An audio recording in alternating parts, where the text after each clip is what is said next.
New chair. Whoa. Hi everyone. Welcome back to Window Chats with Robyn, the Instagram live podcast where I sit by my window and chat with very interesting people. Clearly still mastering the art of the spinning chair. I have a new chair today. Hurt my tailbone. Oversharing. But today's guest is Simone Jetsun. Very excited to chat with her. We did a class last term, semester, whatever the term is, at Raw. And now we're just...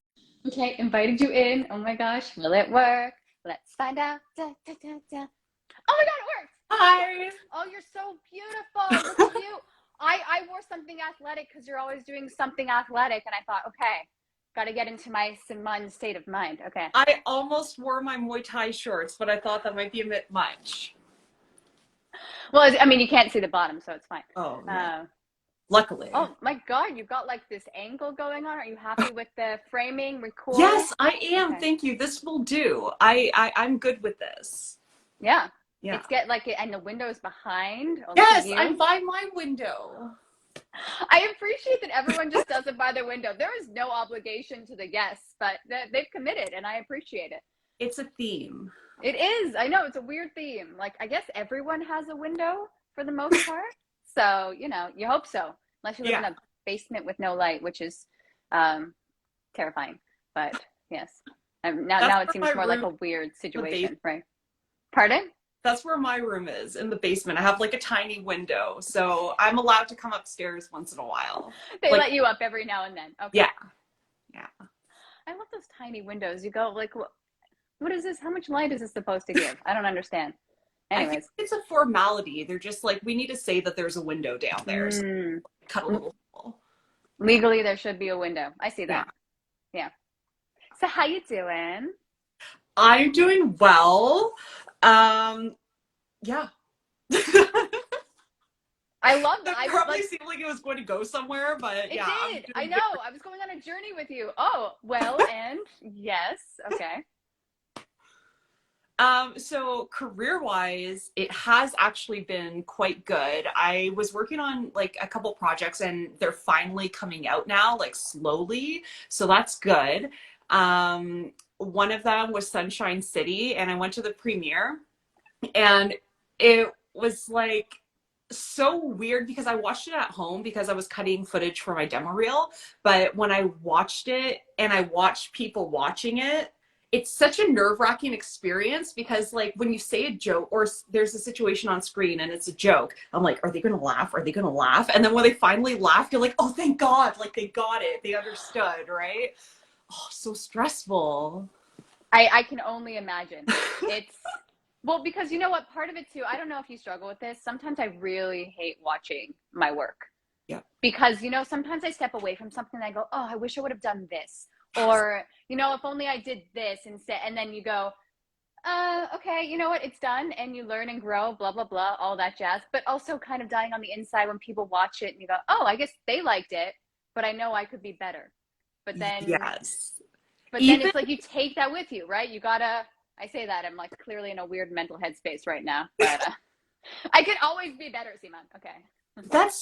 It is weird. Like even when you have an acute memory where you're like, okay, I gave like 3 different takes and you're like, why did the editor pick this one? Why didn't they go with the other one? Yes. It really messes with you because you're like, I remember doing it a certain way and I feel like that way would have been better, but I feel like if they picked that one, I would have wanted something else. So I think it's just, I don't know. I think we just get in our own heads and we're just so hypercritical of ourselves. And it's very stressful when you create something and you know people are literally judging it, because that's what, when you're watching a show or a movie, you're just like, oh, this is a good show or it's a bad show, right? So you know that they're going to think it because you think that when you watch stuff. So yeah. It's very true. Yeah. But it's interesting when the editing process too, right? Because even if your take, let's say, was really good for that, like, oh, I love that take, but does it go with the flow of the entire film, short, whatever you do? And it's just, that's I can't imagine being the editor on those big films because, whew, that's tough.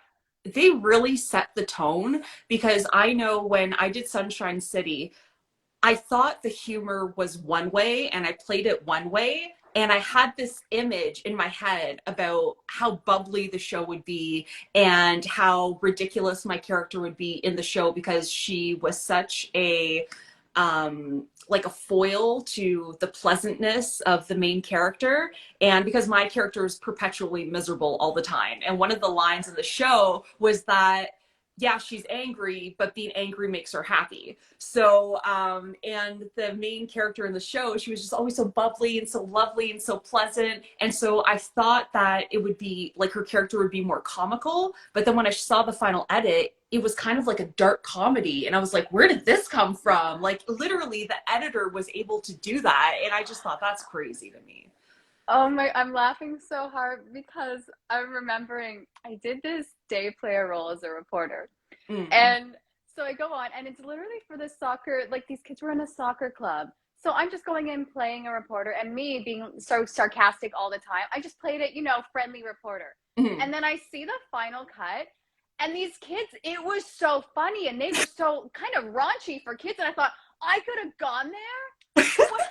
So that's my takeaway was, okay, just kind of give more takes and variety. And if they don't like it, they don't have to use it. But I thought, these little kids are saying stuff that I was like wanted to say. And I thought, well, they're very young, first off, but also very funny. So because you never know what the final thing's going to be when you just kind of do that one day learning experience, right? Yeah.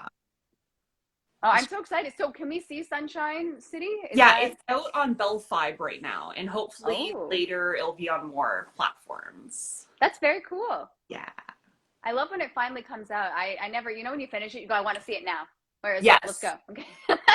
There's a whole process and things have to happen before that. Well, that's the funny thing, is because, so this show was the second show that I had done. And the first show that I had done, we literally started, so we were doing costume fittings the month that the pandemic started, when everything shut down. And it was only, I think, 2 months ago when they finished filming the show, something like that, like 2 months ago or like 3 months ago when they finished filming the show. And so I messaged one of the directors, he's also an actor in the show. And I said, oh, do you know when it's coming out? Because I kind of want the footage from this. And he goes, well, so we have an issue with, I think it was like their sound editor or something. And I was like, oh, what's the issue? And he's like, so he's kind of stuck in a war in the Ukraine. Whoa. And I was like, okay, that's a good enough reason to be postponing this. Like, I guess that's a pretty good excuse, but I was not expecting that. I was like, what's taking so long? He's like, yeah, he's in the Ukraine. Like, oh, wow. Okay. I want to just be like, that's a lot of excuses. Unacceptable. No, that's. Sir, we don't have time for this. Okay, I'm hearing. No, I'm not buying what you're selling. Okay. That's terrifying though. That's the thing. And that's, I don't love that he was in that. That's terrible. But when you're so frustrated, sometimes you're like, what's going on? Why aren't people moving faster? And you go, oh, real life. Of course. You know? You kind of forget that people have lives outside of the business. Ah, yes. People are dealing with real stuff. Yes. Okay. You take your time. I will patiently wait. I want my footage, but I will patiently wait. And yeah. Ooh, are they okay? I assume so, because I didn't hear anything after that, and it's out. So. Oh no, that show's not even out yet. Oh, it's not. It is. As I say, you know, there's the song where they say like, "Oh, it's the song that never ends."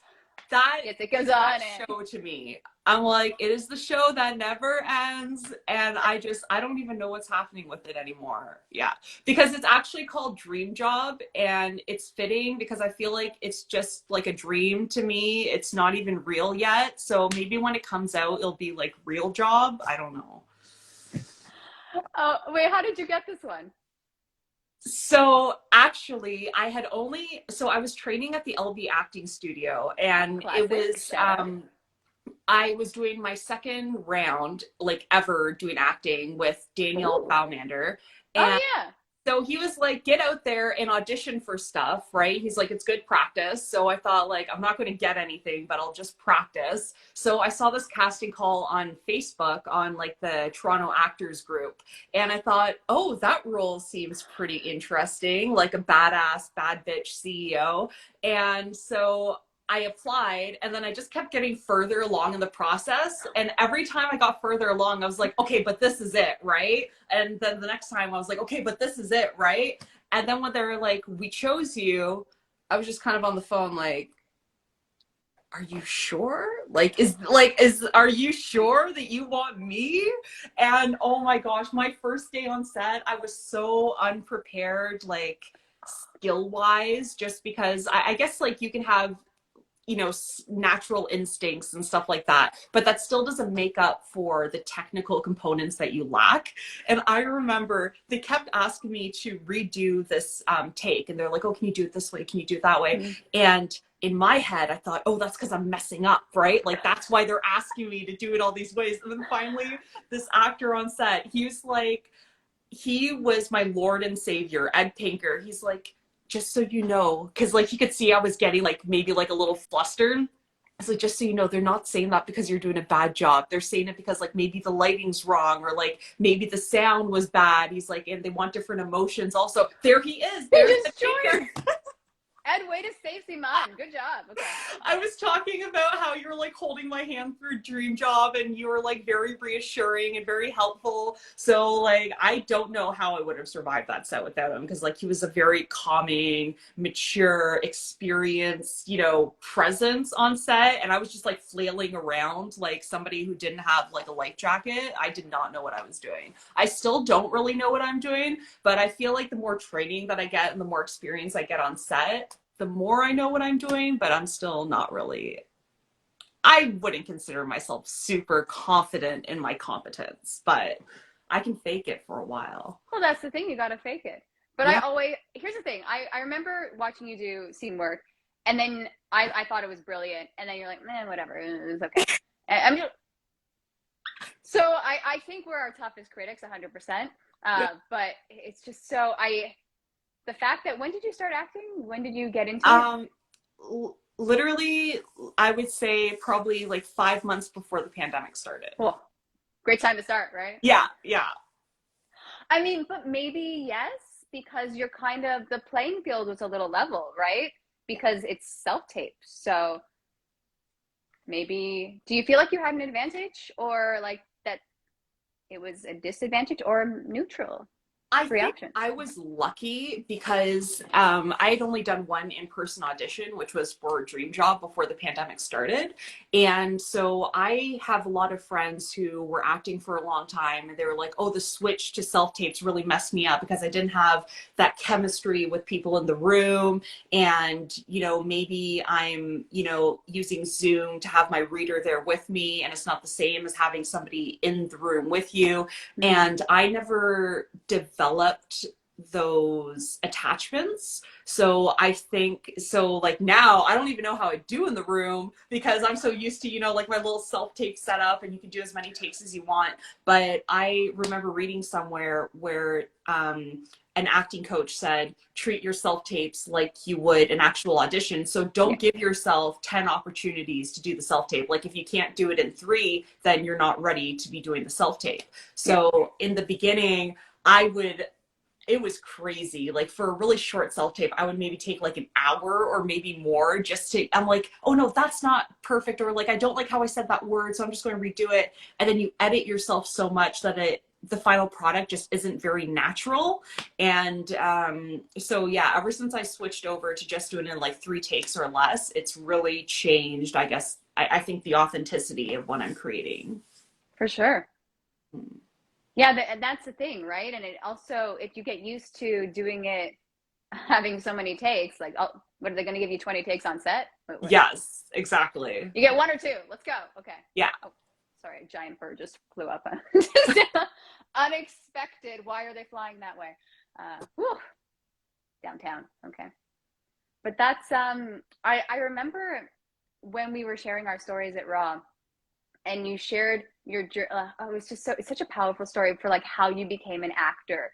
And I'm going to put you on the spot. Can you like share like your journey to like why you wanted to act and all that stuff? Is that cool? Yes. So there's a lot. And I mean, doctors could probably psychoanalyze this and, you know, lock me up somewhere.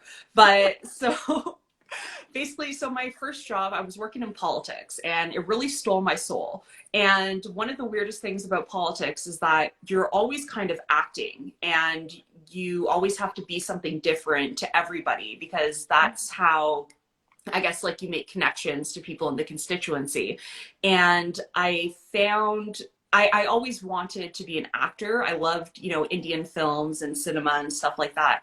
But I had never seen somebody like me there. So I just thought, well, that's like a pipe dream. That's stupid. And I was working in politics, and acting compared to politics just seemed like such an unserious thing for a female in politics to do. So I just thought, like, I'll never mention my interest in the arts because then they might think like, oh, she's some, floozy bimbo who, like, she's not a serious person in politics. So, we're not going to listen to her. So I kind of had to shut that side of me off, and I hid it for a long time.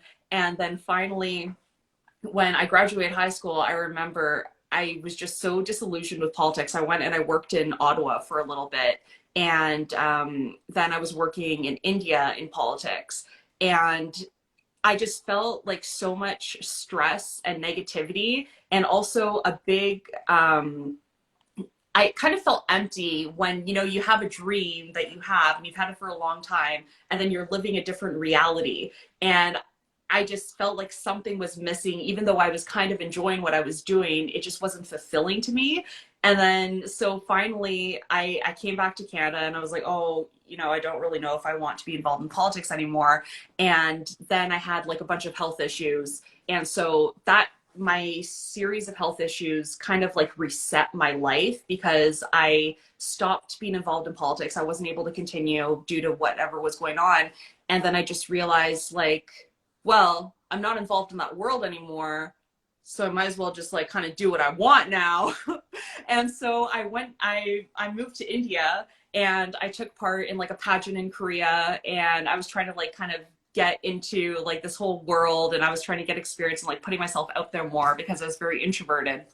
And so I did a pageant in Korea, and then when I was living in India, I was learning classical Indian music, and I actually wanted to get involved in the Indian film industry, but they don't really have like tatted up Asian looking girls in their industry, and there wasn't really it's not like over here where you have these casting calls and you have traditional agents and, you can sign up to an agency, they'll get you auditions. Over there, it's more like networking, or like I know somebody who knows somebody, and then you end up in a film. It's very difficult to be an outsider of the industry and then enter into it. There's not a clear path. So that's what I ran into there. I remember I went to this general casting call by a really big casting director. There were maybe like 1,000 people there, crowds. You couldn't even get to the door to do the audition. And so I was like, okay, well, this is clearly not working out. So I came back to Canada because my parents were like, I don't think it's going to happen over there. So why don't you just come back here? There are great acting schools here. Like, just go somewhere. So then I immediately came back. I signed up to LB, and then that's how everything just kept going. Yeah. And then I ended up at Raw, which is just my favorite place in the world. I ended up at Raw Acting Studio. Shout out to Grisha and Sophie, because so my friend, just Sophie, not Grisha. It's fine. Yeah. Oh no, he'll kick me in the face if I say that. So I have this friend, Chris, and when I was at LB, I remember we were looking to branch out and try different teachers. And then he said, oh, I've heard really good things about Sophie Rooney, and I'd never heard of her before. And I hadn't heard of Raw before, and I couldn't really find that many people who had also been there. And it was mainly like LB and Armstrong. That's where people see going, and the big two. And then when the pandemic hit, there was this thing called Monologue Slam, and all these winners and all these people whose monologues I really, really liked, they were like, thanks to my coach Sophie, and they're like, I thank you Raw for training me. And I was like, oh my gosh, so like this is the person. And then finally I signed up to my first class. Well, like I was kind of like cyber stalking her. I was like really, I was really obsessed with Sophie, and like she's super into like social causes and she's such a good human. And I would just stalk her social media and I would send her messages kind of like, you don't know me, but like I'm obsessed with you and like you're amazing. And she's like, I'm not responding. Who is this weird? No. Just like, I'm gonna just like this comment and maybe she'll go away. And then I showed up to a class and I'm like, here I am, baby. And now I'm just never leaving. So yeah. Oh my, I love the cyber stalk. I mean, that's real. The number of people that I feel as if I know them just based on seeing them on the internet is creepy and interesting to me at the same time. Yeah. Right? I mean, for me, like, you know, I have whatever online persona. Here's pictures. Maybe it resonates with you. I don't know. It depends on how I'm feeling. I'll usually get rid of them or archive them. But other people that are very open on their social media, I go, oh, look at this person doing this cool thing. Very interesting. Very nice. Okay. Yes. Yeah, I love you and your social media. You're just doing stuff. Look at you go. Okay. Before, I used to post maybe like a photo every few months or something like that. And pre-pandemic, yeah, pre-pandemic. And then during the pandemic, I just had so much time on my hands and my mind was just going wild. And I just kind of, I don't know, it's kind of like when you don't have something going on in real life, you're like, I'm just going to create something online and I'm just going to put myself out there. And I think social media has actually been really good for me because I'm very introverted naturally, and I can know somebody and I can see them in public and I won't even say hi because I'm like, I don't want to bother them. So I'm just going to like walk right by, right? They probably don't want to see me. And so that was also my energy on social media, where I was like, people don't want to see my face. They don't want like to see me like post something. And then finally I was just like, just do it. Just Nike, just do it. And so now I just do it. Sponsored by Nike. Okay. Yes. I hope one day. That would be such an interesting. Nike's watching this. Oh my gosh. Yeah. We're going to need to make it happen. Okay. Yes, please. Need that. I can see that. I can see you doing something for Nike. Doing, you know, like throwing a little kick. You have the Nike shoes on, Nike apparel. I see that for you. Yeah. Yeah, I could see that for me. Definitely. And I think Nike should see that for me also. Yeah, Nike. Come on, let's go. Make it happen. They're really sleeping. I don't understand this industry sometimes, you know, like they don't know what's good for them, but whatever. They should get online, see people doing cool stuff. You got some mean kicks. I'm terrified of you sometimes. I go, oh my God, too athletic for me. Okay. Maybe I should go do something more athletic other than put on an athletic shirt. So well, you gotta I don't know. make it. You look the part. Attire, if you wear it, then it's kind of, I did it. I'm very much like, you know what, so because I'm using a new chair right now, I have my arms that I can just kind of move them around. I've never really moved them this much. This is like a very big shoulder play today.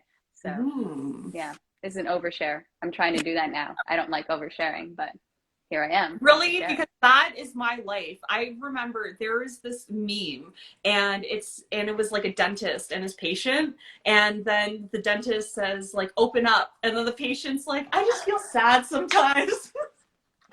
Oh, that's great. That's great. Oh, that's so funny. I mean, there's so many professions where I feel as if that's your main thing isn't to be a psychiatrist, psychologist, whatnot, but you're the only person that someone feels comfortable around. Yeah. And I find that so interesting too, that kind of you're an outsider, but also a healthcare professional, and people feel as if they can be open and vulnerable with you. Yes. Yeah. I maybe it's just because I'm a physio and I feel like half the time I was a therapist, you know, but that it is what it is. And I feel when that situation arises, I always feel so I just get in my head with what is someone's support system, right? The fact that they need the stranger versus they can't confide in someone that's close to them. And I always, it really makes me wonder. So I don't know how we got onto that, but that is a thought for the day. Okay. You know what? I do find I always call my agent my therapist / babysitter because look at that relationship. Okay. the amount of times I've sent him an email at like 12 o'clock at night, and I'm like, I don't know, Chris. I'm just feeling like, and he's always like, we'll talk about this later. Or he's like, I'll call you. It'll be okay. And I'm like, thank you. I just need some reassurance right now. Who is this agent? What agency are you at? I feel like I should know this. I'm at Oldfield, so I'm with Chris Oldfield. Wow. Oh, okay. Chris stepping it up as an agent. Yeah, he is the best. Like, I remember he called me when I got my first actor job, which I can't talk about, but I got my first actor job. And we're talking about it, so now I'm confused. Okay. No. Well, like, I can't say what it is. I know. And so he called me, and he's like, Simone, are you there? And I was like, I'm just crying right now. I was crying so much. And he's like, okay, well, you have a good little cry, and then we'll talk later, okay? And I was like, okay, thank you. So you started acting before the pandemic, and now you're like first credit actra, or are you full actra? Where are you at? So after this project, I'm going to probably join the apprentice program because I'll have like, the dates necessary. Wow. Oh my goodness. Yeah. Wait, how'd you get the agent during the pandemic? So when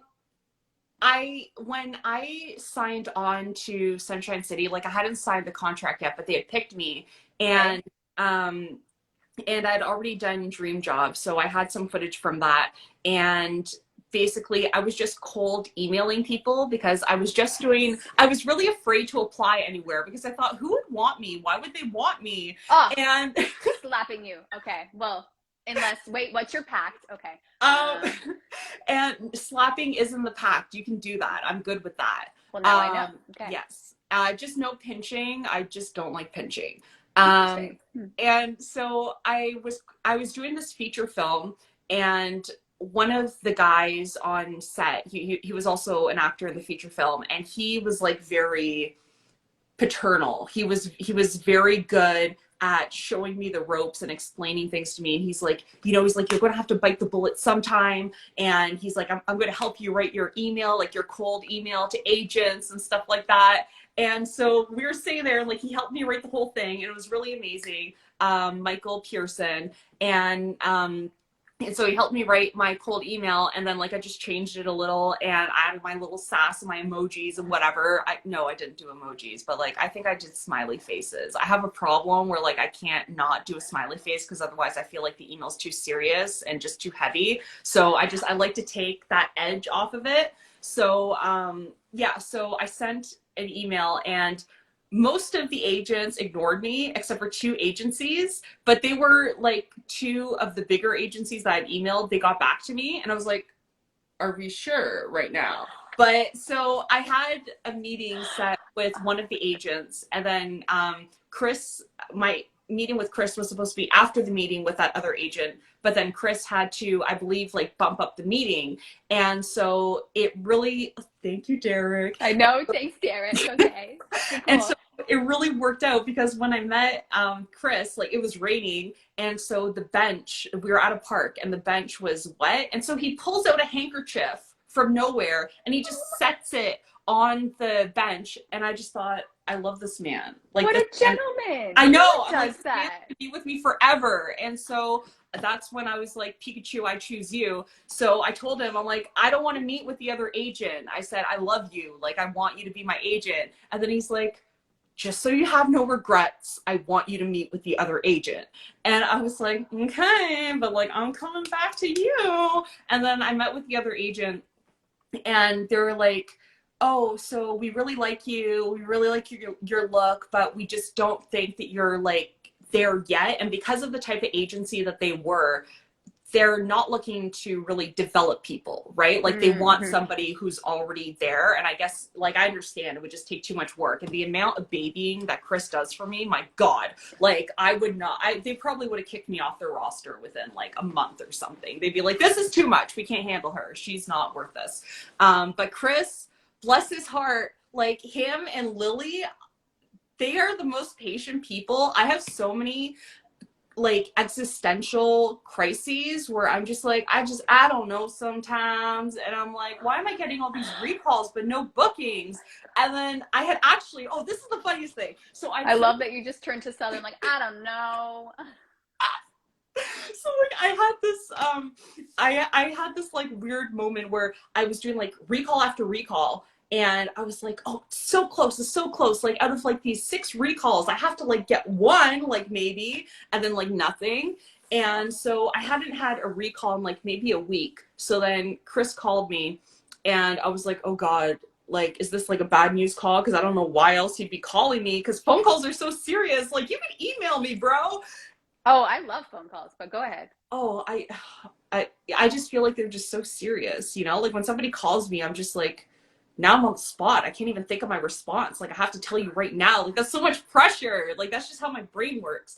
And so then he goes, so do you remember that thing that you auditioned for? And I was like, yeah. I'm like, I didn't get a recall, right? And then he's like, yeah, but you booked it. And I was like, Yay. and that was the actor job. And I was just like, are we for real right now? And he's like, yeah, that's why I didn't want to answer your email, you know, like about like me, about me like having that like meltdown. Like that's why he didn't answer, probably because he's like, I'm gonna wait and I'm gonna just tell her this good news and then she'll just chill for a while. So yeah. That's I haven't chilled though. Wait, so do you think that when you look back at the audition you did you think it was good enough? Like, what was the thought process? I thought that they would go a different way because the way that the way that the role is, it was not to give anything away. I don't want to put you on Yeah. the spot. I'm just always intrigued by that. Yeah, they were very specific about like what the character was physically. Okay. And I just thought like, I don't know if I'm enough of that. Like I'm kind of like that, but I didn't know if I was enough. And that doubt in my head, I just thought like, oh no, like they'd obviously go with somebody who's like 100% that. And I guess, yeah. And Sophie, But maybe that's all they saw was one thing, and then you come in, they go, I enjoyed that. maybe, I like this. maybe. Physicality wise, whatever it was. Yeah. I hope so. Well, I guess, we were gonna, I don't know.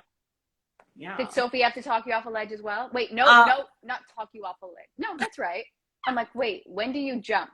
No, you talk someone off a ledge. Okay, that got dark very quickly. Well, actually, so like I was doing the self-tape and I was like, I need something more. Like it's not quite there yet for me. And then I remembered Sophie does private coaching. So I contacted her and I'm like, I only have like a couple days to send this in. I'm like, do you have some time for me? And she had like the date before the due date.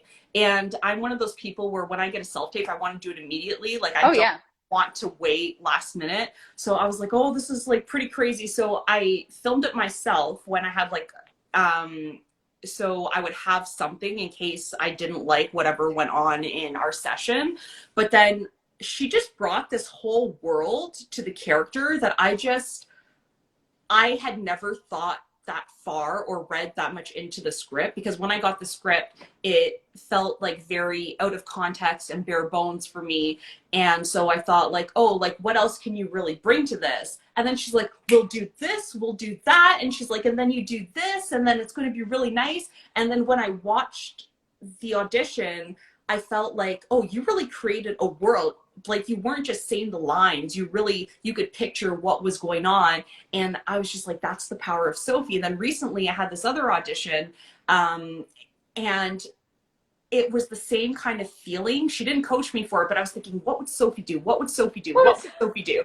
And then I'm like, create this world. Like, it's not just about the words. And then when I did it, I'm like, if I don't book that, I'm super happy with that. And I haven't had that experience in a really long time where I'm like, I'm really happy with that audition. So her training has just changed everything for me. I can't wait to get back in September.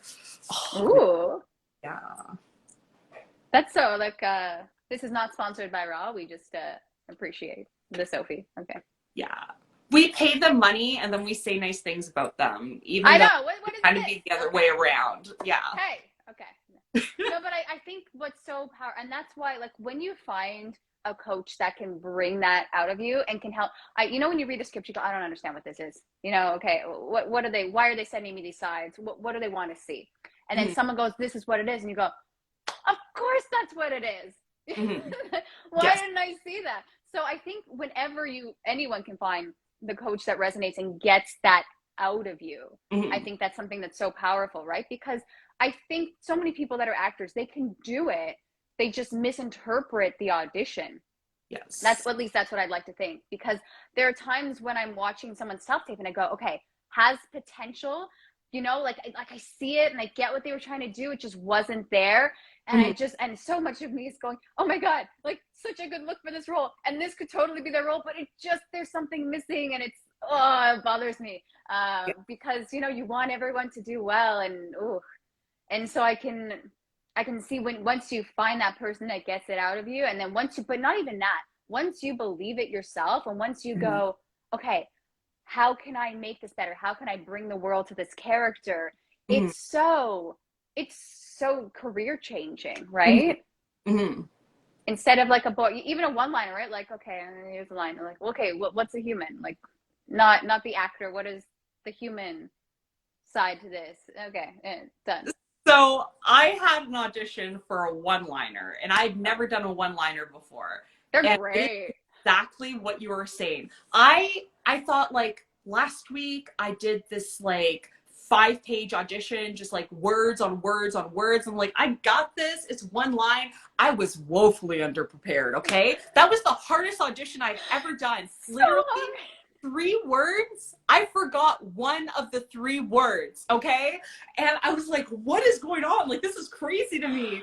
And I still remember, and it was really crazy because he's like, okay, he's like, well, like, don't just say the words. He's like, due to this like scene, he's like, maybe like he was directing me through the audition. I'm like, this is just getting worse and worse and worse. Like he was really trying to pull it all out of me. And I was just thinking in my head, like, I'm just gonna go. Like I just want to go home.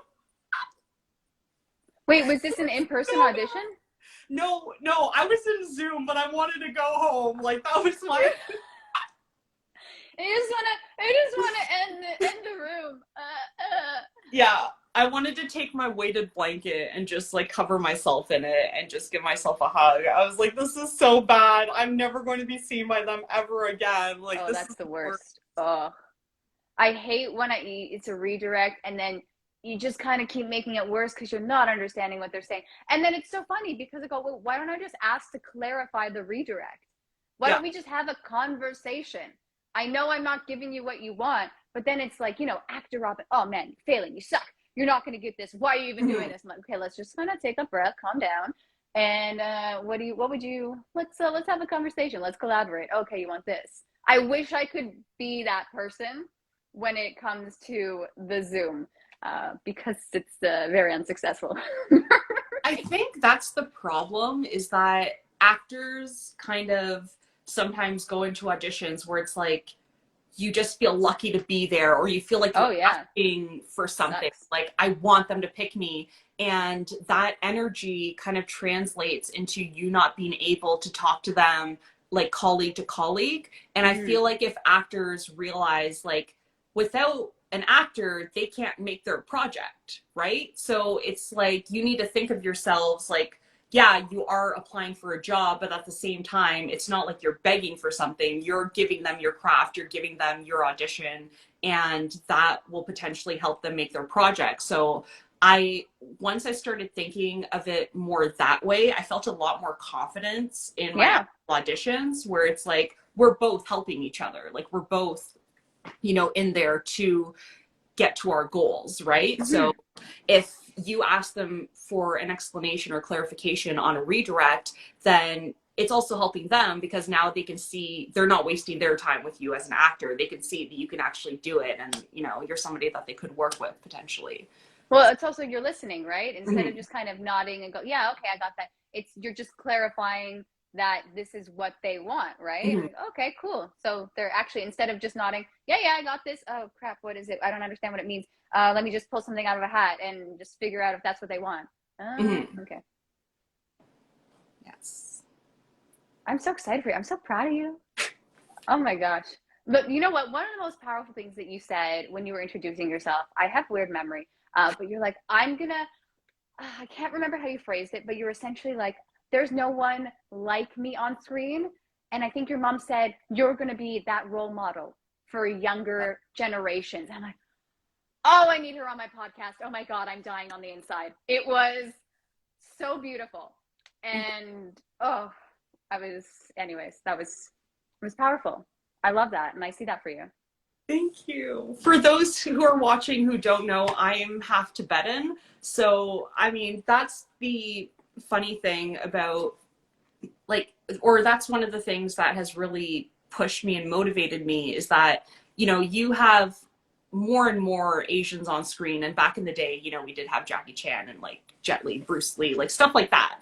But you had a lot of Chinese actors and more Korean actors, but there was never a Tibetan actor. There was the movie 7 Years in Tibet, but that actress actually stopped working in acting shortly thereafter. So, hi, Asupam. And so it was always disheartening because I actually know this guy in Toronto and he really wanted to, or he still does, he's older, but he really wanted to be an actor. And he's like, but you don't see Tibetans on screen. And he's like, so like, what's the point of trying really? Because, you know, we're not there. We're not sought out, right? You never see a casting call where it's, you know, they can say Asian or we're looking for Chinese or Korean descent. Never, ever do you see, except for recently, there was that casting call for like a Tibetan actor and everybody was like sending it to me. They're like, you're the only Tibetan actor that I That was so know. funny. It was Larissa Mayer or something, I think. Yeah. And I'm like, oh, cool. It has to be Simone. Okay. Yeah. I don't even know if it was the right age. So Well, like we're everybody just was like cast her sending in that to something. me, This is her. Okay. but I actually found it pretty sad because so many people were sending it to me and they were literally saying, you're the only Tibetan actor that I know. And I just thought, I don't want it to be that way. Like that's sad to me, that because like if you see a casting call for a Chinese person, it's like, oh, I know this guy, I know that guy, I know this girl, you know, I know all these people. But when it comes to Tibetans, it's like, yes, we are fewer in numbers, but especially in a place like Canada, there are actually so many of us. And especially like Toronto's where a lot of filming happens, and there's a huge Tibetan community in Toronto. And so I feel like we had growing up, especially a lot of people that we felt were like Tibetan adjacent. So we have people like Richard Gere, who's like this white actor, but he's a Tibetan Buddhist, and he's like very involved in the Tibetan community and in the Buddhist community. And so we're like, that's our guy in Hollywood. Like, we love Richard Gere. He's our like honorary Tibetan. But it's like, it's still not a Tibetan on screen, and it's just so sad. And like but once I saw that Larissa Mayer casting call, I was like, hopefully this is the first of many. Like that's what I'm hoping. So yeah. I don't even remember. I thought it was a comedy series or something. I can't recall though. I Oh. think it was a comedy series. Yeah. Yeah, I don't even. That's exciting to see. Yes. Because it'll bring all the actors out of the woodwork, and you go, oh, this is my tribe. Yeah, and especially because she she posted it publicly, so you probably had a lot of people who possibly weren't even traditional actors. Maybe they just saw it and they're like, oh, I have a Tibetan friend, you know, maybe they'll audition for this or something like that. So giving people opportunities. yes. Yeah. Yeah, because you never know, right? I don't know if you heard the Miss Marvel. Yes. Right? And so essentially how she got it, I think her aunt sent it in a WhatsApp message, hey, you should audition for this. And I still watched her on Trevor Noah, and she literally waited till the night before. I think it was 3 a.m. She wasn't going to do it. And then she just kind of films it, whatever. No one's going to watch it. And then she gets the role for this huge movie. She's not, and that's why it's so interesting. People that maybe don't feel like they can act or don't feel like they're good enough or don't deserve to be on camera because they've never seen themselves. It goes, well, no, now why not? Now's my opportunity. Let's just kind of do it. And I think that, I'm just so excited to see you encourage future generation of Tibetan actors. I'm so excited for this journey. Like your first actor credit, no big deal, whatever. It's happening. It's happening. I'm very excited too. But like something else that I thought about is because there's this casting director on Instagram, and obviously she exists outside of Instagram, but I saw it on Instagram, and she posted something about Asian representation, and she was like, you have a lot of casting directors who cast people who have the least amount of Asian in them, but they're just passing enough for it to be, you know, kind of like an Asian hire. And so that's something that I think about a lot, especially because I'm half Tibetan, so I'm not even like full Tibetan. So I think sometimes like if I were to get a role where they're looking for somebody who's fully Tibetan, it's like, would I be able to do justice for that, to that, or like, would it be fair? And I know that culturally and everything, you grow up so heavily influenced by the Tibetan culture. And, you know, my mother's Tibetan, and, you know, we speak it at home, and, you know, my uncles and everything. And like, I've lived over there. So not in Tibet, but, you know, in Asian countries with them. And so that was probably the predominant influence on my life culturally, as well as the Indian culture, because my mother was actually born in India.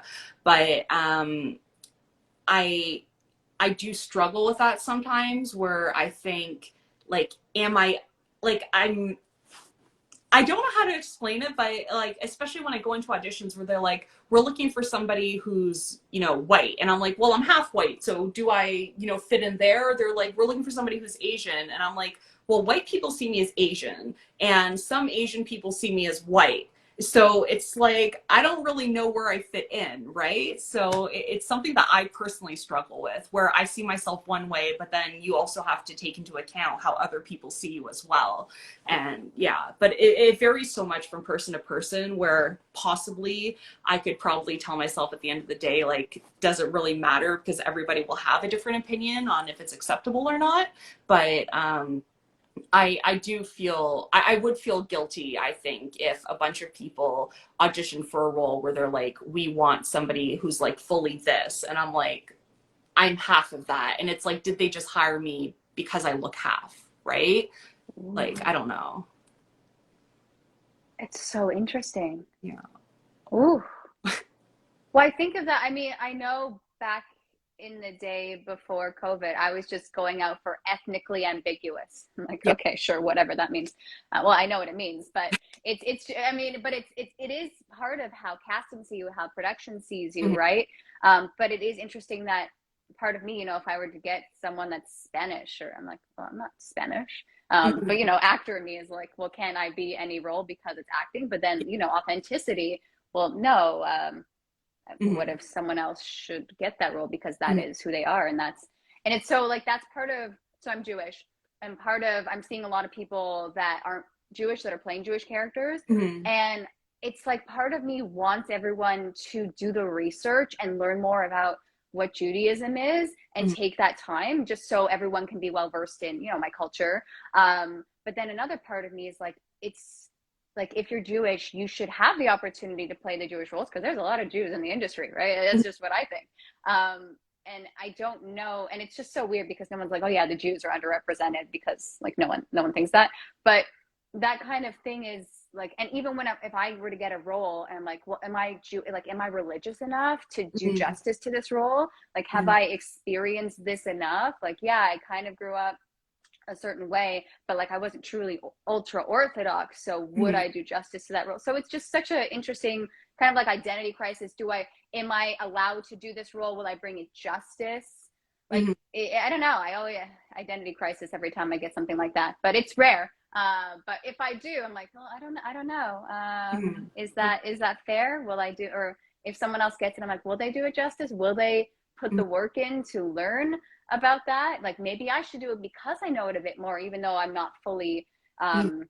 as immersed as the role would require me to do. Like, yeah, Mhm. okay, I speak enough Hebrew, but am I fully Israeli? No. So Mhm. I don't. Yeah, so I like these conversations fascinate me because Mm-hmm. I feel like even if you're, let's say, okay, white girl, right? Okay, what is their background? Like, what is the character's background? Mm-hmm. Like, yeah, okay, people are white, but like, what is this character? Like, what if they have a massive, I don't know, drug problem or something? Let's just say Mm-hmm. that's the character. I'm like, well, I don't know. Would I be doing a service to someone that is overcoming a drug problem? But again, like, where's the art versus like the lived experience? Mm-hmm. So, I don't know. These are conversations that I keep having because I like hearing different viewpoints, Mm-hmm. but I think kind of as an industry, we'll figure out where everyone's stance is. Mm-hmm. But I guess as the actor, you should probably know where you feel comfortable Mm-hmm. being and who you feel comfortable playing, because it's so hard to remember that you can say no to a role if you don't feel like you'll do it justice. Mm-hmm. Because I hate that feeling of going, I don't like what I brought to this and I don't think I did it a service. Mm-hmm. But then it's like, are you being is it the inner critic? So that was a fun monologue of thoughts. Okay. That's that That's a I do. journey. Thanks for going on the ride. Okay.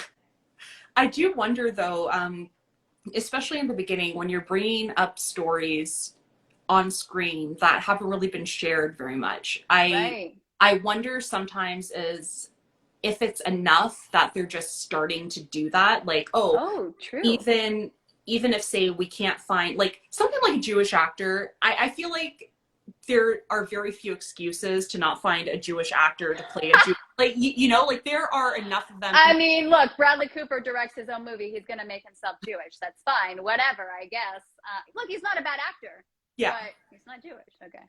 I just feel like in that situation, or if you're looking for somebody who is like, say, half Cambodian, right? And it's like you should be able to find an actor who's half Cambodian to play this role, right? Don't think like, oh, a Chinese person would be interchangeable with like a half Cambodian person. But I think that sometimes in the beginning, it might be enough that we're just telling this story and we're bringing it to light. And then as the amounts of those actors grow that we can pick from, I feel like then you can push more the narrative of like, now we need somebody who 100% fits the bill, who can check off every single box. But sometimes like I feel happy like when I'm chosen and they're like, we want an Asian person in this role, but you can kind of tell that they're just kind of like looking to check off a box, right? Yeah. Because sometimes you look at the cast and you're like, okay, so they have the white person, the black person, the Asian person, right? And Oh my God, so true, so true. so sometimes I feel like, okay, well, I guess maybe it's just a win that like I got in there, like half of like, you know, like Asian, half of an Asian got in there or whatever. Like maybe that's a win, because if I didn't, then, you know, it might have just been a room full of white people. Like, you know, I don't know, but that, I think maybe it definitely is like a case by case basis, because if they said something like, we want somebody who is like, you know, Vietnamese, and I'm like, I'm definitely not Vietnamese. I know nothing about the culture and stuff like that. I would not feel comfortable saying yes to a role like that whatsoever. But I do know actors who do feel comfortable with that. They're like, yeah, I could research it, or, you know, like I look Vietnamese or something like that, but I would just feel like I don't think it's authentic personally. Right. But yeah, those are decisions you have to make, I think, on a case by case basis. It's like on every level, right? As the actor, but also even at the production level, it really depends on how much they care. You know, they're just are they just writing it to say we did it and look at how inclusive we are? Yeah. Or do they actually want to give someone else a voice? I don't know. Yes. I've gotten some roles where they're like Asian character, and then I read it and I just think there's no way anybody Asian was involved with the writing of this. Like, you just see some things and you're like, do you think we talk like that, or that we interact with each other like that? It's just so weird. And I'm just like, no, I'm not doing that. I can't get myself to do that at all. Cause you kind of become a caricature of yourself at a certain point. And I'm like, I'm not here for that. Yeah. You know, it's so sad that when I read something like that, I go, if I'm passing on it, someone else is going to take it. And I don't like that it's being made so gross. I'm going to see it. not going to be happy with it. But I mean, everyone has the right to create their own work. So it's just sometimes I go, I wish people would kind of take a step back and do a little more research. Have a conversation with people that, is this something people would say? Is this something you really should share? Yeah. Yes. That ideally, I feel like if I lived in the perfect world, whichever ethnicity you're writing for, or something, or whichever, say, like illness you're writing for into the character's backstory, I feel like you should have some sort of supervisor who has experience in that realm. Like, so if you're writing for a Tibetan, have a Tibetan involved, or if you're writing for somebody who has schizophrenia, have somebody who has clinical knowledge of what schizophrenia actually is. Because so many times, even when I see mental illness represented on screen, I'm like, I'm pretty sure that's not how it works, right? And it's very frustrating, because then you're also, you know, continuing stereotypes and you're building them up. And, you know, I forget what it was, but there was a poll that came out, and it showed that people who watched the most television actually had the poorest opinions of people with mental illness. And it was a direct reflection of how mental illness is often portrayed on screen. And I just thought, wow, that is some serious responsibility on creation and production to get it right. Well, the biggest thing with mental illness, I find, is you can hide it. A lot of it. You can hide so much mental illness. If there's a physical illness that's very visible, right? You know, someone's limping, someone has a walker wheelchair, you can see it. And I think so many people with mental illness, there's still such a stigma, right? And people just kind of live with it, and there is this shame, and they don't want to open up and share their stories. And like, again, rightfully so, if there is that stigma, like, what if it affects your job, right? What if it affects your lifestyle? Your friends and family don't want to be there to support you. So I agree with what you see on screen. Sometimes you go, well, I don't know if that is true to that per se. But again, we don't really have those stories to pull from necessarily, or we do, and people just don't want to do the work. But yeah, that's it's what you see. I get so heavily influenced on what I see in shows, and I'm just like one of those people that watches the documentary and I go, I'm changing my life. Like, how many different things can I try? It's usually like, oh, I should juice, or, you know, like it's usually an eating thing. It's fun. My husband, every other day, I'm like, okay, we're changing it, because, like, let's go vegan, or, oh, let's be paleo, let's see what works. No, it's just very compelling documentaries. But there's so much to, and I think there is a responsibility to what people create and put online, because all of these younger generations are watching this. And I think of a show like Euphoria, and not that it's a bad show, but oh my gosh, everything is so sexualized.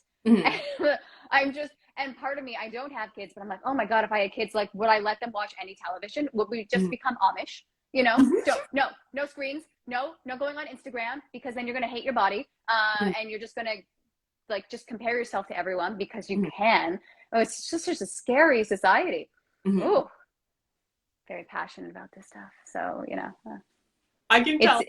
Oh no, because it's so easy to be the whole notion of an influencer or whatnot, or just going and someone's, because they're so passionate, like, this is the way you should live, or this is what you should do, and this is what you're doing wrong. And I go, oh, maybe it is.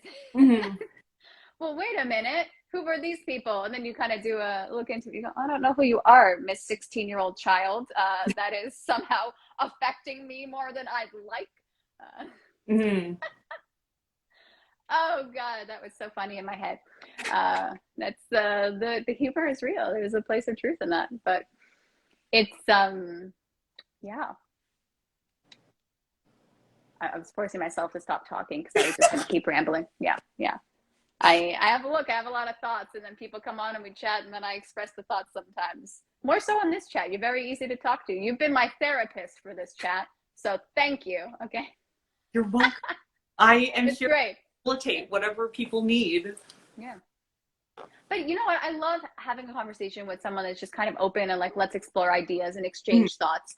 And that's part of why I like doing it. Like, there's no right or wrong, and we're kind of just sharing ideas.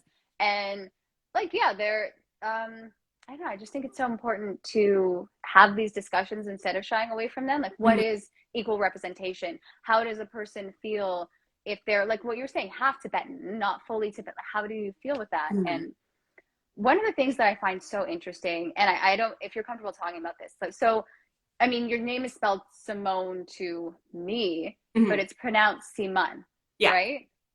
And I find it so interesting when, and like, you corrected people, rightfully so. That's how, but some people I know will not correct other people if their name is said wrong. And your name is your identity, right? You know, like if someone spells my name with an I, I'm going to kill you. Like I'm like, it's Robyn with a Y. It's, I won't physically kill you, but on the inside I go, learn how to spell my name. It's in my email and it's everywhere. Okay. Figure it out. Canceled. No, it's not that extreme. That was funny. But it's like, what part do you always, like, do you feel odd asking people to say your name correctly? I'm just curious. So in day-to-day life, I am a pushover people pleaser. So when people say Simone, I'm like, I'm going to go with it. My family calls me Simone. My dad will call me Simone, like when we're talking in French, but it's my preferred pronunciation because growing up, going to a French school, it was always Simone. So I grew up with that. And then it was only in the English setting that people would call me Simone. And so eventually I'm just so used to saying like Simone, Simone, Simone, because even the last name Jetsun is that it's not pronounced like that. It's Ju-su-n. But I don't. Oh no. Yeah, I know. But I don't. I asked you. Okay. I know, but it's like, I feel so, like, it feels like a lot to ask people, like, can you say Simone Jetsun? And it's like, I don't expect people to do it. Like, I don't like inconveniencing people. Oh my God. So like literally in that situation, like you had asked me if it was pronounced properly, and I was like, she got Simone right. I'm like, I'm just gonna let the other one go. No, that's why I specifically asked. And I'm like, I just had a feeling. I think she's lying to me. I think I messed up the last name. I don't know how to say it. Okay. Well, it was better. Let's teach people though, right? That's okay. I literally had an audition, the audition from hell. This director, before I even got to say my, like to do my audition, he goes, oh, last name like Jetsun, you must have got bullied a lot. And I was like, what? And I didn't have like, I wasn't in a situation where I was going to go into the whole, like, that's a Tibetan name. It's not like what you're thinking. And it's not even like pronounced like Jetsun. So why would I get bullied for it? And then I swear, this man starts singing the Jetsons theme song. Oh my God. And I was just like standing there and I'm like, is this going to end at some point? Like, will he kind of get the, like, but it just kept getting worse. Cause you know how sometimes people realize that they messed up and then they just dig themselves like a deeper hole and they just like, they can't stop. Right. So finally he just goes like, he's like, so I've been unprofessional enough for now. So if I haven't thrown you off too much, just go ahead. And I was like,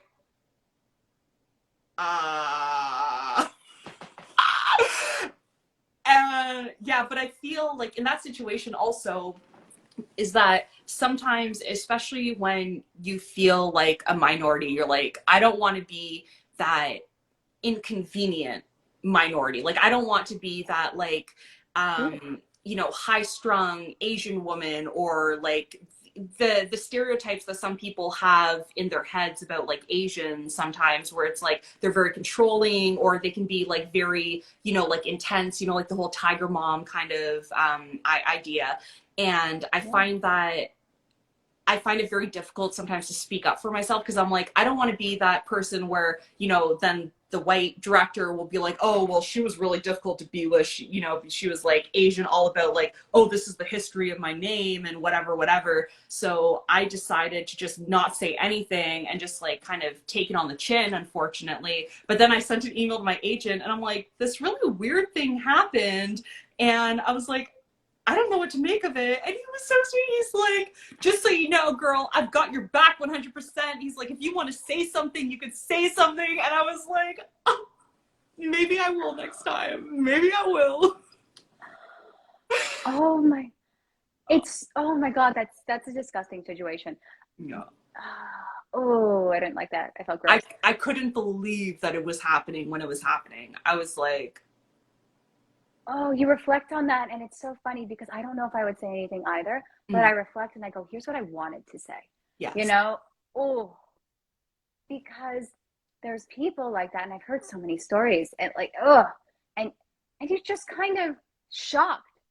Yeah, like, wait, is this actually happening? I Mhm. didn't think we were still doing this. Oh, okay, we're doing that now. Now I'm going to audition. Okay. Well, I'm going to backtrack. There was a Jetson song that oh, okay. Here's my bit. Please don't talk to me ever again. Have you ever auditioned for that person again? Um, Not for that director, but that's Okay. like a casting house that I do a lot of Mm. auditions for. So, but I've never had a bad experience with them before. I think it was just this director. He just he just started off on the wrong foot and he just didn't know how to stop and he just like kept going and I just thought like maybe if I don't say anything, he'll just stop. And eventually he did. Yeah. That is so uncomfortable for everyone. You Yeah. know, like, not, it's anyone, I don't know if it was in person or on Zoom, but anyone that's in that surrounding, there's no way anyone thought, oh, this is funny. This guy is clearly onto something. Way to take, it's not even spelled with an O, it's with a U, right? So it's Yeah. not fully Jetson if we, Yeah. but, oh, it's so, and then part of me is like, well, do I have a responsibility to teach this person? And I go, Mhm. well, no, because Yeah. you're probably going to keep doing this and you're not going to change who you are. So I don't, like, I don't have enough time to fix you as a person that you don't know that's the weird, Mhm. wrong thing to do. Mhm. Ooh, Yeah. ooh. But how would you, okay, like, how do you make it so people, so it's like a casual conversation of, this is my name, Mhm. you know, and people keep, can you do that? I don't know. Like when someone calls you Simone and you go, like, actually it's Simone, and it's, wait, Ju-sun? Ju-sun. That's usually how it's pronounced. Yeah. I'm picturing like Jew, and I'm like, oh, you're Jewish, okay. Or But the, like okay, it's said pretty quickly, so it's like it's kind of all together like Ju-sun. Ju-sun. Ju-sun, Yeah. Yeah. Ju-sun. Yeah. Okay, okay. But See, it's it's not that hard to teach people. Okay. yeah, but it's just it's one of those things where in everyday life when you have a conversation, people think it's very funny to sometimes get the name wrong. And so they're like Oh, what is this? Starbucks? Okay. well, like it's weird because you can tell them how to pronounce your name. They're like, "Am I pronouncing that right?" Just or is it this? Oh, You know, and true. it's just But it. I think that's that person feeling awkward. They don't want to get it wrong. And so Yeah, they kind of make it into a joke. I can see that. I can, yeah, but but then it's so uncomfortable for yeah, you. I just Ooh. like to avoid those situations. So I'm like, you can call Yeah. me Simone Jetsun all day, and I just I'll allow it.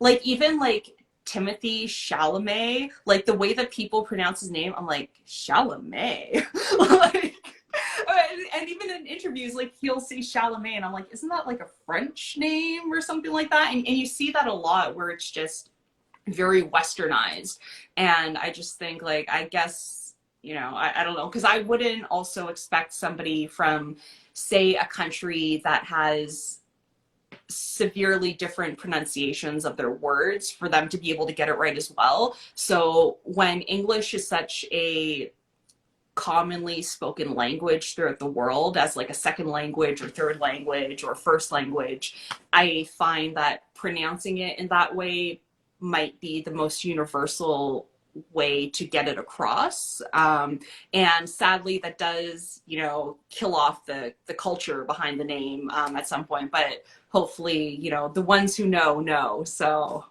maybe No, that. I think people are going to know your name because you're going to get up. You know how I remember hearing, you know, if people can pronounce Arnold Schwarzenegger, right? If they can pronounce these last names, they can figure out yours, right? It is your name. It's part of your identity.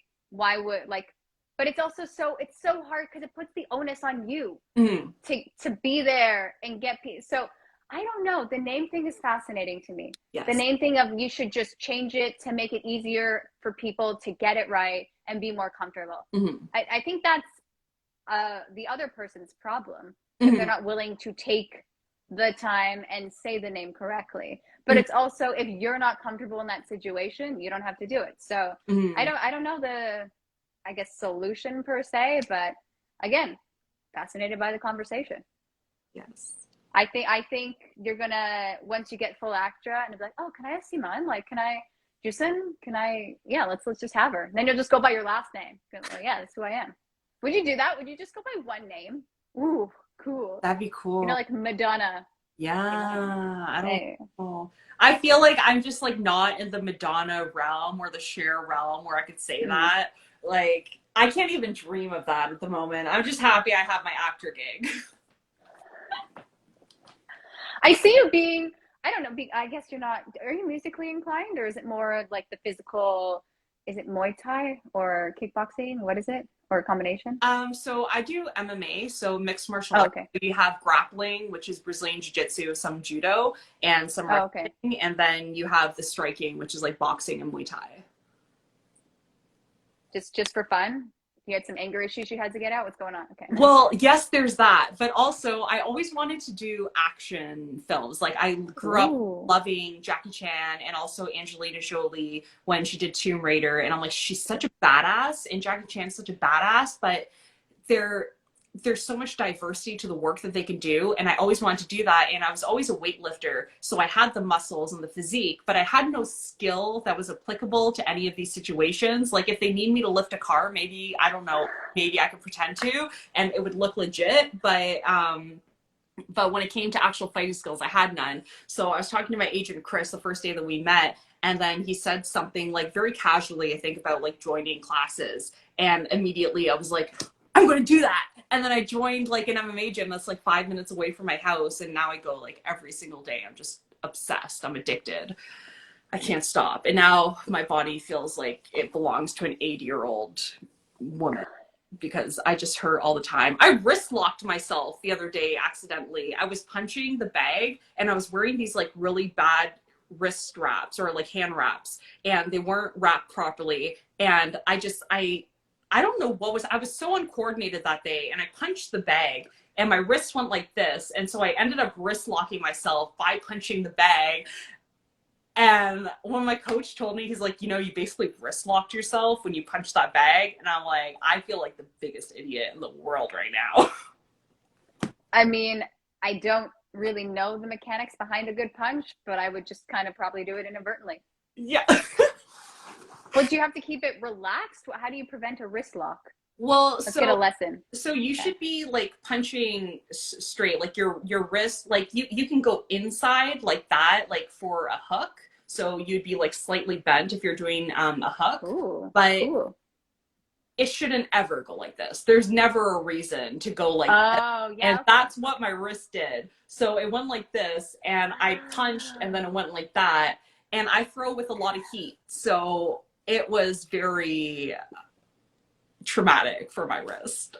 Are you okay? That sounds really painful. So I am not okay. Now I go to the gym, but I only do leg day. Jiu-jitsu. Yeah, exactly. Or kicks. So I've been working on my kicks. Now I can do like flying kicks and spinning back kicks and stuff like that, because that's all I've been working on. Yeah, my wrists are useless right now. I was just thinking, so you just fly in the air, do those kind of kicks, series of... Yes. Because I want to do cool stuff on screen. So I tell my coach, I'm like, teach me the flashiest, most useless things that I can use on screen. And he's like, I got you. So yeah, he humors me very well. But look at all the effort you're making, right? Like, we always, I mean, I say we as a collective group of actors and artists, but we always talk about being ready. Yeah. You know, not like if you get that role, you have to train. If you get that role, you've been training, whether it be in an acting class or at the gym, you're being ready. And I think that's so motivating and inspiring. I commend you. It's not easy, right? Thank you. Yeah. That's why, like, Cool. sometimes when you really fall in love with a sport, you kind of forget sometimes why you're doing it. And on the days where my body is so tired and I don't want to go, I'm like, oh, I went yesterday and I went the day before and the day before. You just don't want to go. And then I have to remind myself, like, this is a skill you're trying to acquire for your work. So you better work, girl. And then I go, yeah. Oh my God. Is there a mantra? Do you have like something, a daily affirmation? Is that your thing? Suck it Because up. there's no pressure. Just suck Like, it up. I'm just like, suck it up. Like, just do it. Because something that I do tell myself often is, especially when it's about working out and you can be so tired and you're just mentally not there. I just tell myself, when's the last time you've ever regretted a workout? And I feel Ooh. I always regret when I don't go, but I've never thought, oh, I really wish I didn't go to the gym today. You know, it's just never happened before. So, yeah. So motivating. Oh my God. Woo. Okay. So I gotta join a kickboxing gym. I don't even know. I honestly don't even know if I want those roles. Yesterday in class, I kind of discovered that I just want to be like the evil character because I don't find them evil. Mhm. And that was a whole existential crisis that I'm dealing with right now. I go, oh, I can find the humanity in this person that's supposed to be evil. I Mhm. should check myself. That's interesting. Okay. But I yeah. think that's something that Grisha said about when we were in class. He's like, the bad guy doesn't think he's the bad guy. Like, the Yeah, bad it's guy, true. has his reasons for doing what he does. And it's really true. And I think that's the difference between when you see a villain on screen and they have so much depth and you're wondering, like, how did they get to that point? It's because they really believe in what they're doing, right? And Mm-hmm. they feel like this is the right way. And to them, the good guy is the bad guy, right? Yeah. Do you have like, or did you discuss this with your agent to kind of decide the roles you want to go out for? Or are you kind of just training to be ready for roles that you want to do?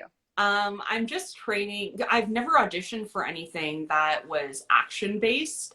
And so that's something that I'm personally working towards. But I Would think, you do mocap or is no, I've that never done that before. okay? Sure. No. Well, I mean, you're getting physically fit, like ready to go. I see that.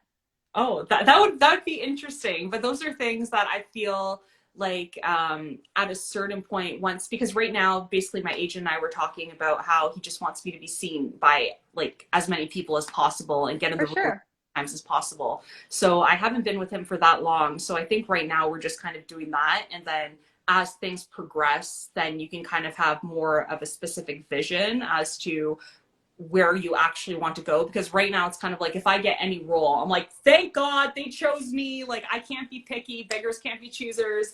And so I just feel really lucky when I get chosen for anything, even if it's like a commercial and you're there for like 2 seconds. I'm like, but I booked the job. So at a certain point, I'll probably be like, these are the roles that I want, and this is what I want to go for.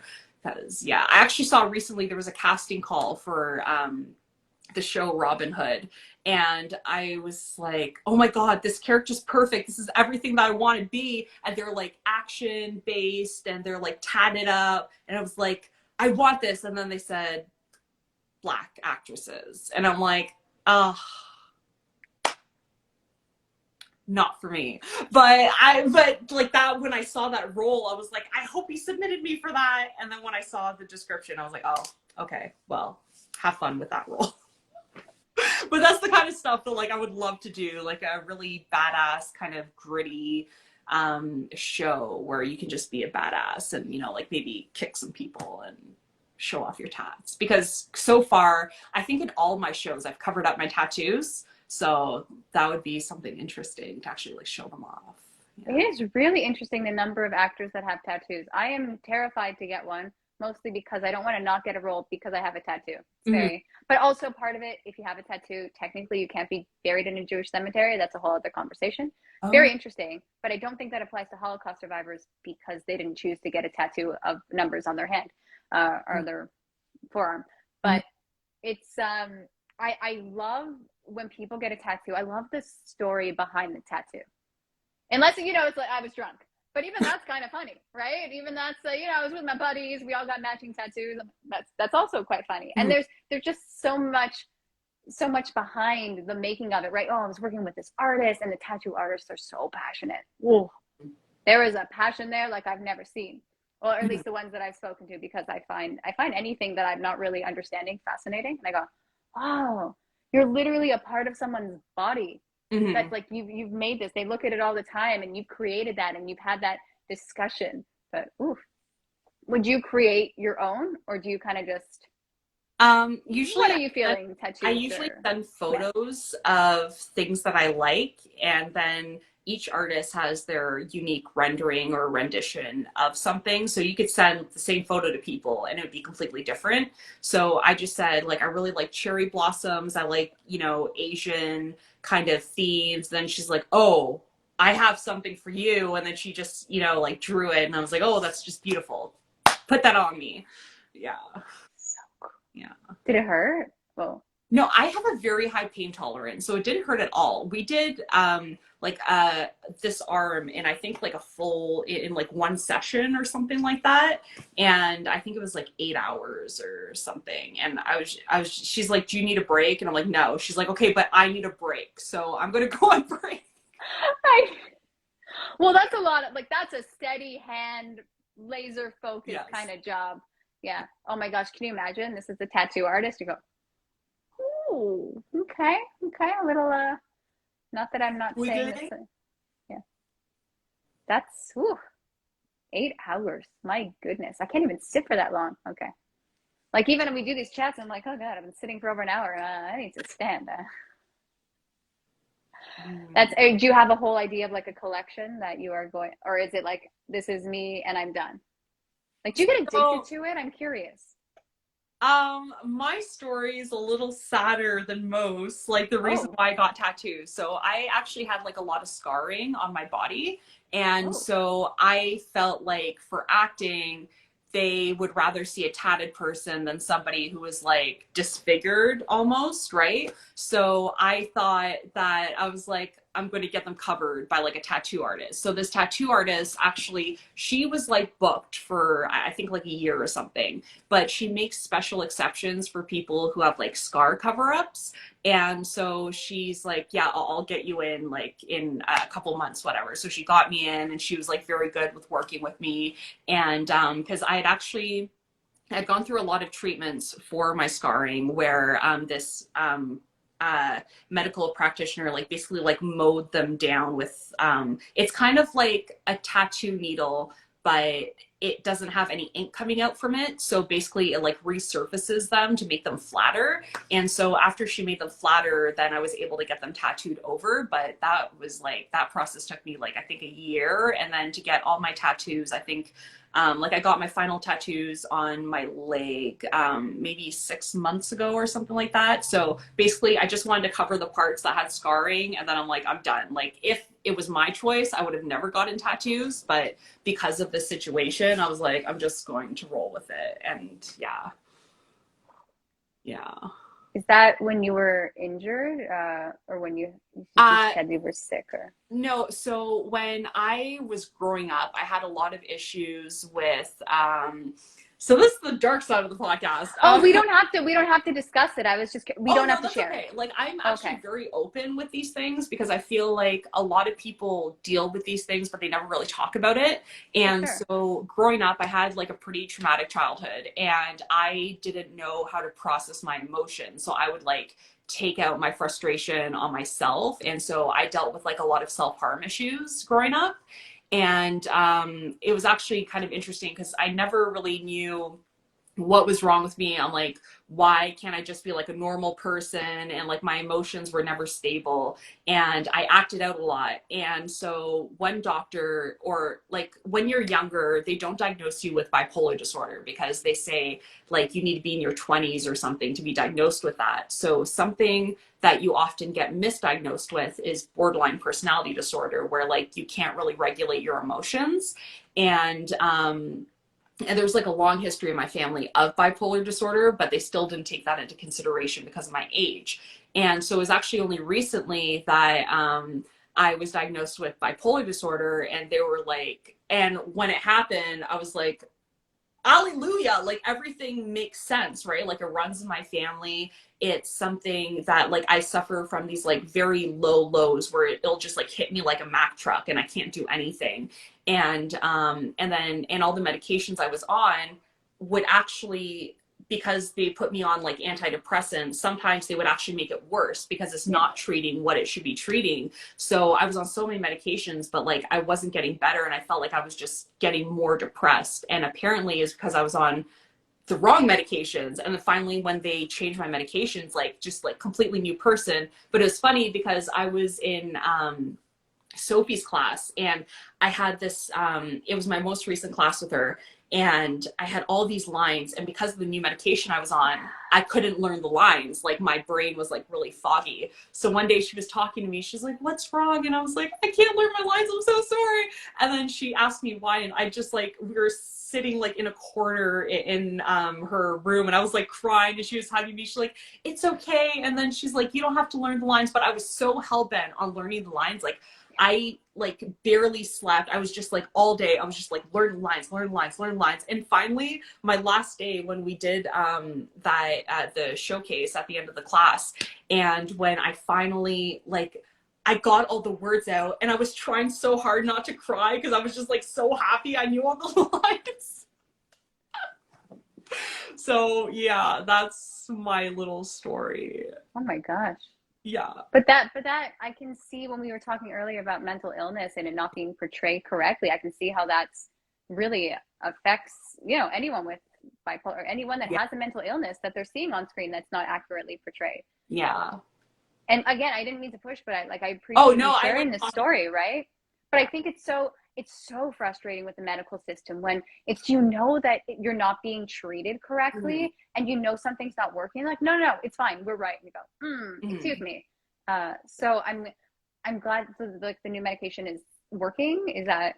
Yes, Okay. that is the like most amazing thing, because literally they just switched me over medications, and within like a couple months I was like, you feel consistent levels of energy, which is something that I've really had.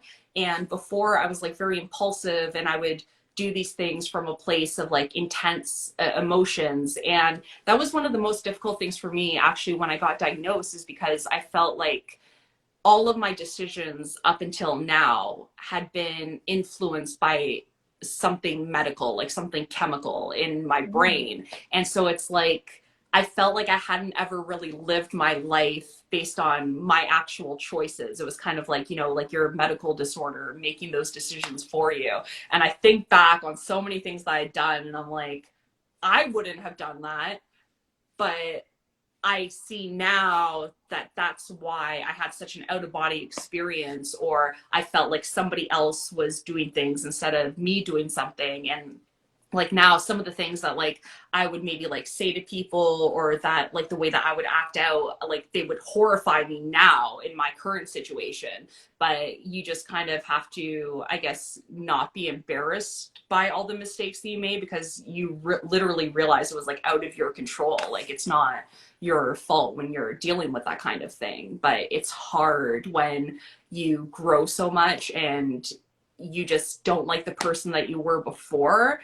And so that's why now, like, I love when people make mistakes and they're like, I'm sorry, like I'm working on it, I'm not perfect, you know, because like I feel like people can change, but you just need the impetus to change. And yeah, so I'm happy I'm changing, yeah, personally.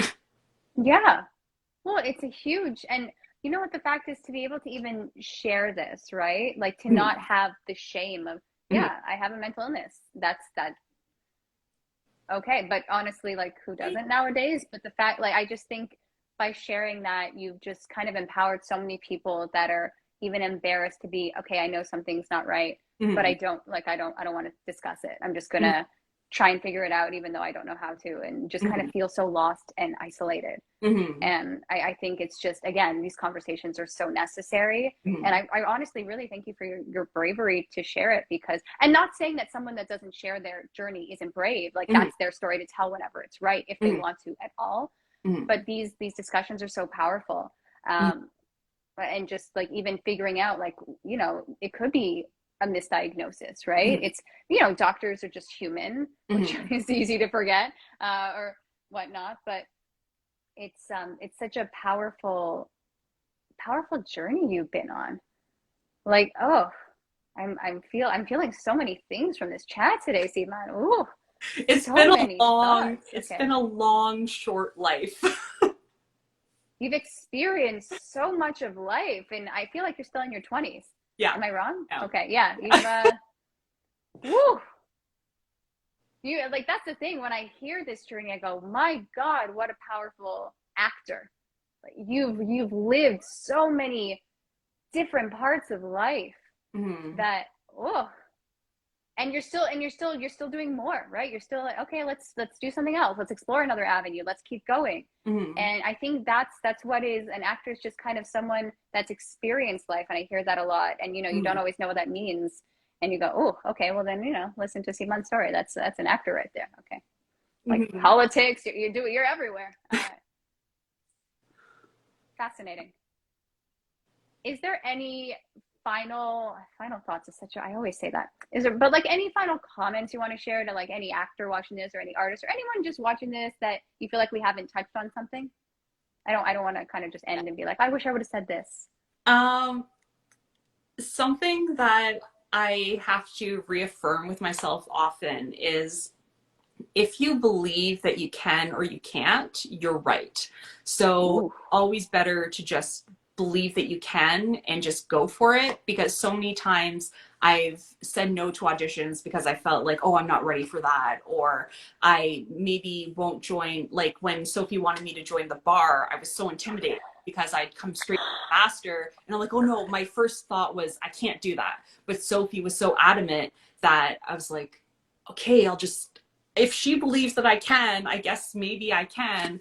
And when I survived that class, I was like, whew, like, I guess I can. So now I'm just like, trying to say yes to everything. And, you know, if somebody gives you a no, then that's fine. At least you said yes and you tried your best, right? So, yeah. I think it's But really I think it's so interesting to not let your inner critic, when someone says you can do this, and you go, no, I can't. Well, why are you telling you? Let someone else tell you no, right? Yeah. Like, no, okay, yeah, let's do it. Let's try what happens. And then, you know, you epically fail potentially. But what is the fail? The fail is room for growth. Okay, so what went wrong here? Okay, so I know this for next time when this happens. Again, easier for me to say after self-reflection. Not in the moment. It's very uncomfortable in the moment. No one enjoys the failures in the moment. But can you imagine enjoying it in the moment? Being like, I am failing. This is cool. Yeah. I like this. Okay, growing. But like that, I love that. Don't say no to an opportunity. You just keep trying. Oh, that's funny. I appreciate, thank you everyone for like commenting and asking questions. If you have any questions, feel free to put them in the chat for Simone. Not a problem. I'm just going to keep it to 2 people for now, but thank like everyone for watching. I appreciate all the love that we got. A lot of hearts. You can see like their faces. It's very sweet. Very supportive group of actors. Actors supporting actors is what we do. But Simone, thank you so much for being on this. I really appreciate everything. Oh, I'm getting people to create their own sign off now, because I don't know how to sign off. So I put the onus on the guest. It's really not fair to anyone, but it is what it is. What's a good sign off phrase for you? Stay weird. Yes. All right. Stay weird, everyone. Yes. Bye.